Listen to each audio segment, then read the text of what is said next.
Alright, so time for another reaction to this. Gonna be reaction to Free Disturbing True Sleepover Horror Stories version Volume 5 by Mr. Nightmare. So let's check this out. Alright. This video is sponsored by Scent. Okay, hold on. Is a monthly cologne and perfume off your first month. $1 for your first. Okay. We don't need to watch a sponsorship, so. When I was a kid, before we lived in Texas, we lived in a home that had this huge backyard in Georgia that made me feel like the most popular kid in class. Anytime playing outdoor games or sports was ever an idea, my backyard would be the spot to go since we had a 2-acre backyard. The backyard was surrounded by woods on 3 sides. It also had many trees throughout the yard, a trampoline in one corner, a hot tub, a big detached 3-car garage, and an above-ground pool. You had the king of area. We really backyards. Had you could want in a backyard. There was enough open grass to play any sports: soccer, baseball, football, anything. We even played hide-and-seek tag, or manhunt as we would call it. One Friday when we were in like 6th grade, my friends and I wanted to have a camp-out sleepover in my backyard. It was Mike, other Mike, who I'll call Michael, and Jason. We all had to get 2 Mikes, permissions, of course. But we were like 11 or 12, and it was a Friday. None of our parents had any reason to say no. Plus, my family has lots of camping equipment, including 2 tents that could easily fit 2 of us in each one. After all of us got permission from our parents, we made arrangements for them to get to my house around 5 so we could play sports in the backyard. We had 2 mini soccer nets in the yard that we used to play soccer 2-on-2. We did that for like half an hour. Then we played baseball for another maybe half hour. And after just sitting around for a few minutes regaining our energy, my parents ordered pizza for us, so we ate around 6:30 or 7 if I had to guess. The sun was starting to go down a little bit now, so now came the time to set up the tents before it was too dark. I was pretty good with setting up I would not go camping outside in my backyard in a tent. Kind of helped, but I did most of the work. That would just be creepy. It was decently dark out. The backyard, you know, because stuff like this happens, which you're gonna see later. Very soon. There were a million spots to hide in the backyard. We played in pairs. It was Mike and I hiding first, and Michael and Jason would be hunting. Mike and I split up. Our goal was to get back to the home base point, which was the back door to the house. No camping by the door was allowed. The trampoline was in a far corner of the yard before the woods. I crawled under that to hide. When the hunters would start looking, they had to blow a whistle to let the hiders know they were starting. Once I heard the whistle, I stayed under the trampoline waiting it out, watching the 2 of them in the distance looking around. I was waiting for a good moment to creep closer to the back door. I had my sights on the hot tub, which was right next to the house. If I could make it over to hide behind the hot tub, I could straight line beeline it to the back door. So when both Michael and Jason had their backs to me, looking in different areas of the backyard, I sprinted towards the hot tub, and just as I got right behind it and ducked down, I heard one of the trash bins on the side of the house almost topple over, and then I noticed the motion detecting light on the side turn on. The hot tub was by that corner of the house, but it wouldn't have triggered that light. I went to peer around the corner to the side yard, and I saw a tall person dressed in dark clothes speed walking away in the direction of the woods before entering the woods. It wasn't my dad. This is always like my honestly, ever since I've seen these Mr. Nightmare videos, a home invasion or like just some random person just wandering around your property, you know, that's kind of become my biggest fear. You know, the world's unpredictable. You never know what's gonna happen. So yeah, I ran to my friends and called the game off, then went to tell my dad about it. We came out and looked around the woods for a few minutes, and then checked the street for any unusual cars. Nothing and nothing. He said we should sleep inside tonight, which obviously bumped us out. We went inside and just played a game on my PlayStation. I again described to my friends what I saw, just some tall guy walking into the woods on the side of the house. PlayStation 1. Almost knocking over one of our trash bins. We talked about just going back outside and sleeping in the tents since they were already set up anyway. And plus, what were the odds whoever that was still out there hours later? It could still be out there. We went back outside quietly to not wake my dad up. It's not like we were hiding the fact that we were going back out there, but we didn't want to advertise it either. We each had a sleeping bag. Mike and I shared a tent, while Michael and Jason shared the other. If I'm having a sleepover, we're sleeping inside. Inside, and that's final. No outside sleeping. it seemed like Mike was.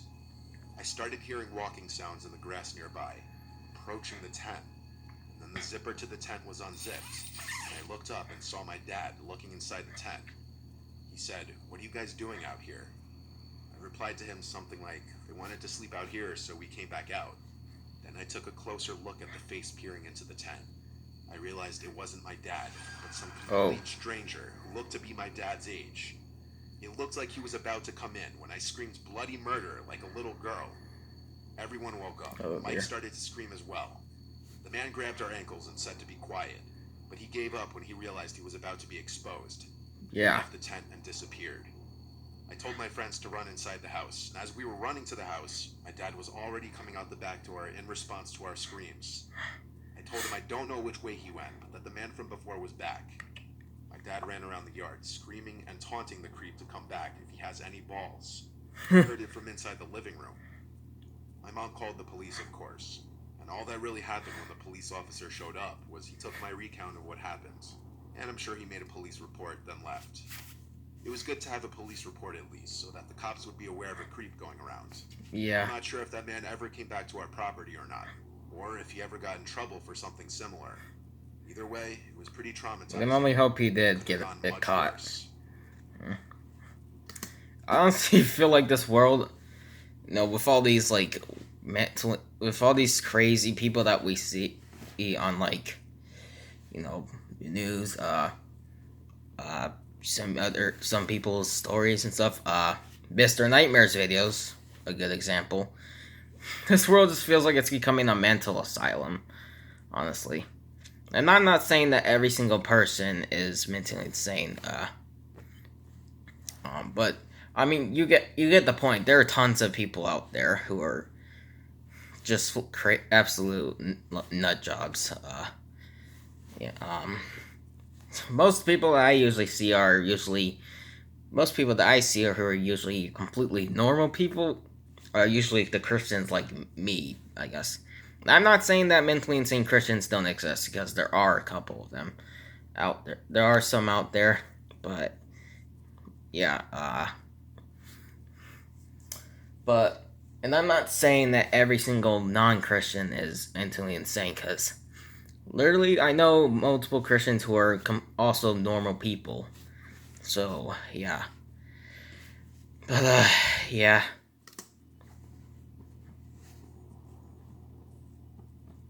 Alright. This was back a few years, sometime in 2019.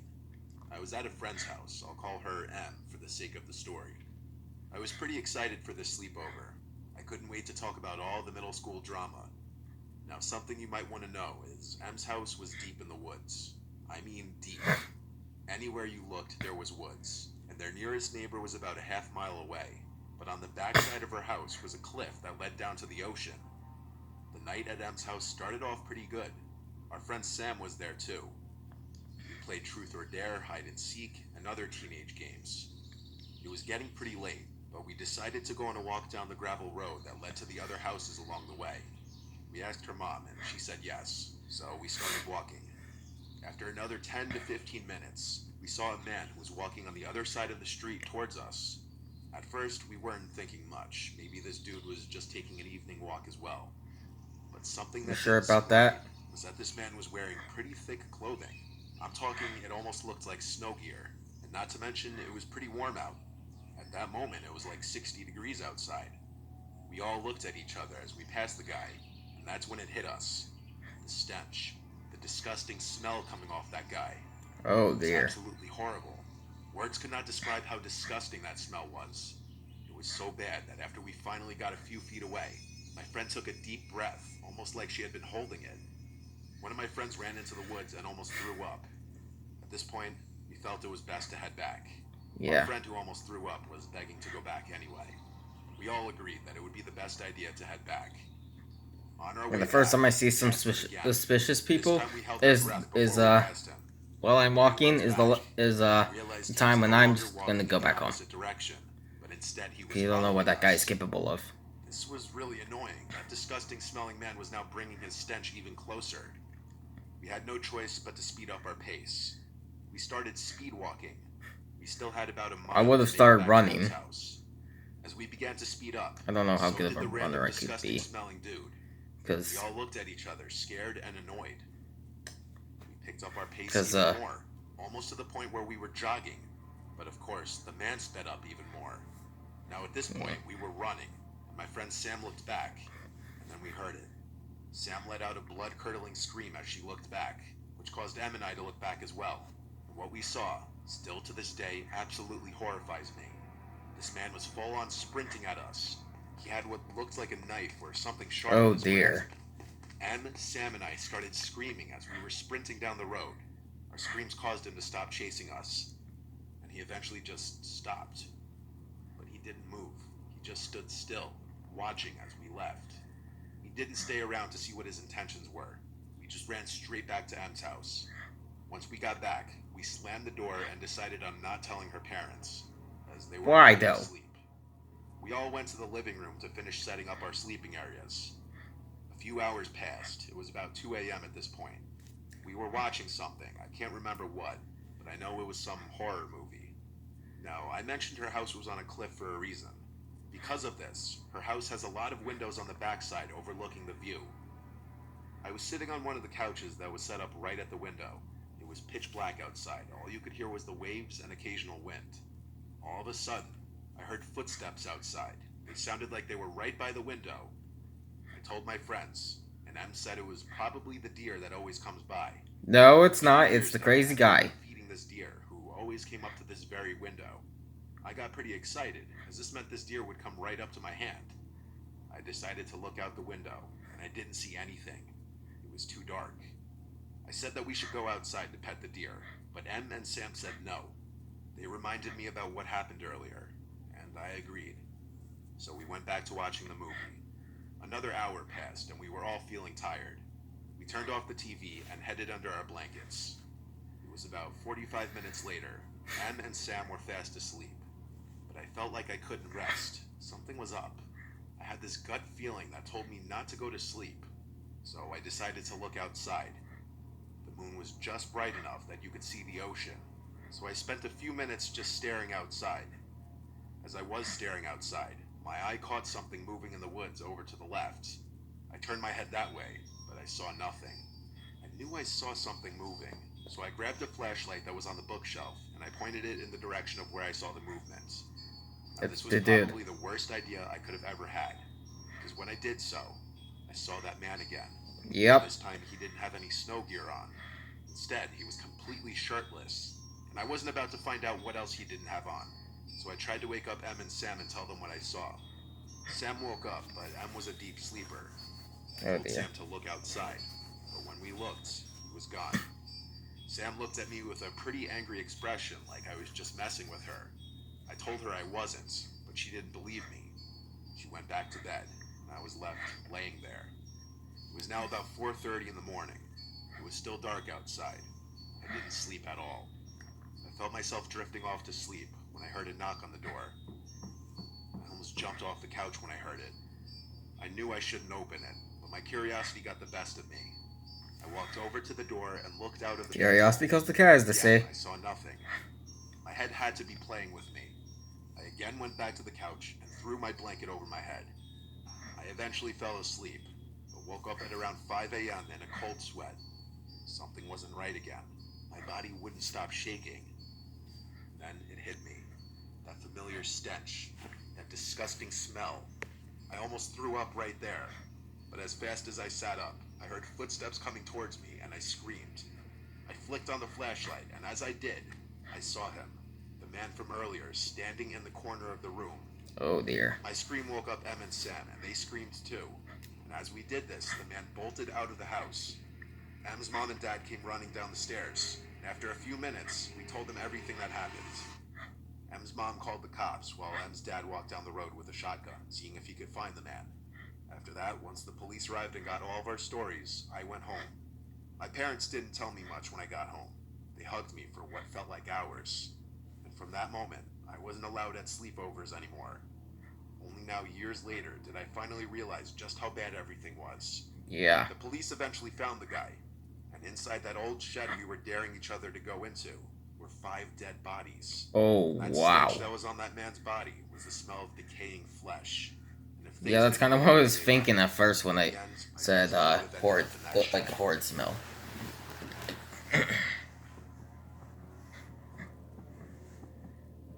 Alright.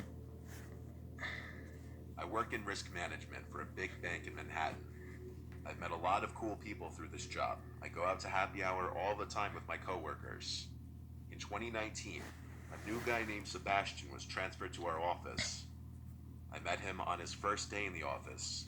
He seemed very sociable and talkative, and he'd always be laughing and smiling. He went out to happy hour with us that Friday, and he truly was the life of the party.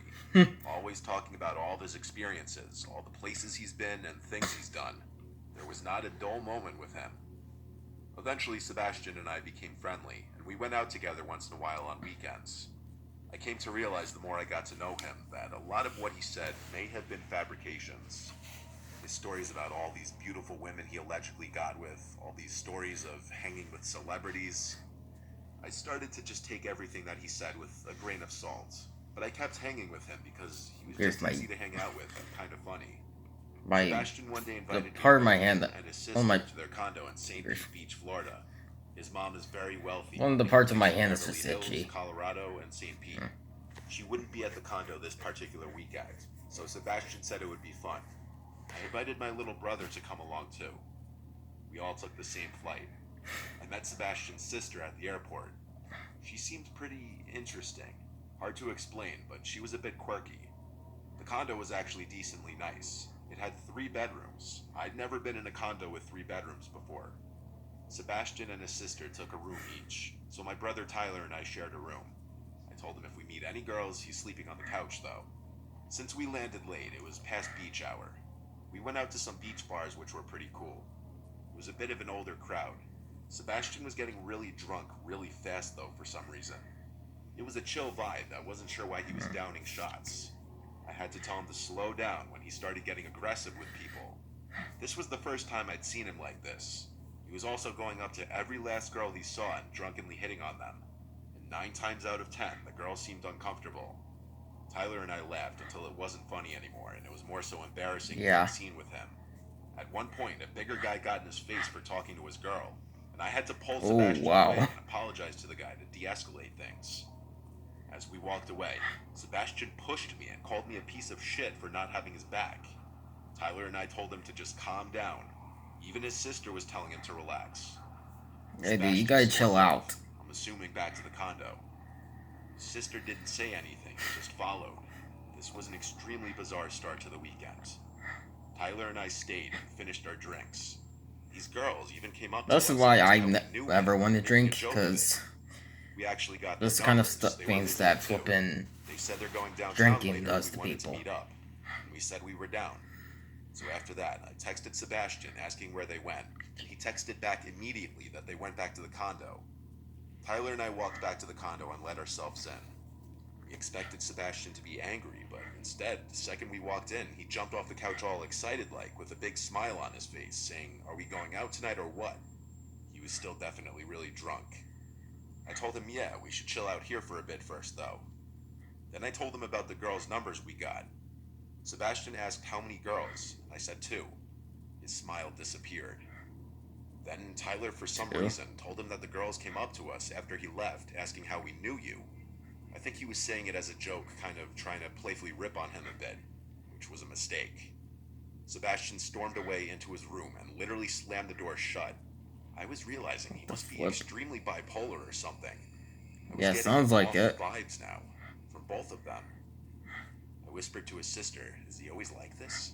And she replied, "Like what?" in a very standoffish way. "Never mind," I said. This was extremely uncomfortable.